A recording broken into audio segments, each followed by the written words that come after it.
je m'appelle Nicolas André, je suis professeur en cancérologie, donc à la PHM et sur AMU. Et je travaille dans le service d'oncologie et hématologie pédiatrique à la Timone. Je suis également chercheur au sein du CRCM dans l'unité SMART-C, qui s'intéresse à l'oncologie pédiatrique et à la modélisation et à la pharmacologie.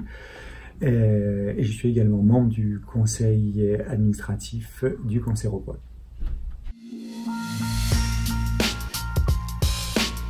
L'oncologie pédiatrique s'intéresse à toutes les tumeurs malignes, que ce soit les tumeurs solides ou les leucémies, qui touchent les enfants de la naissance jusqu'à l'âge de 18 ans.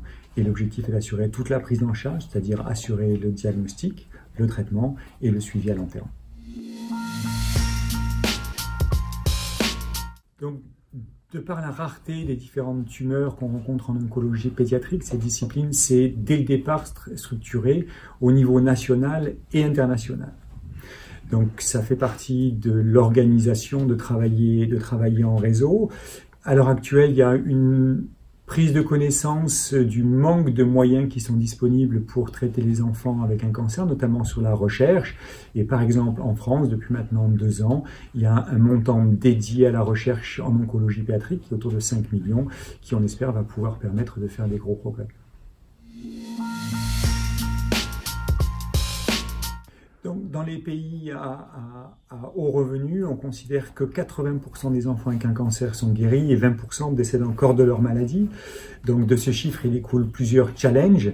Le premier, c'est de guérir davantage de patients. Donc ça repose sur une meilleure connaissance des maladies, donc de la recherche pour mieux comprendre quels sont les gènes qui sont anormaux, comment on peut lutter pour traiter les malades, avec de façon ultime la mise en place d'essais de nouveaux médicaments, notamment dans les centres des réseaux CLIP qui ont été labellisés par l'INCa.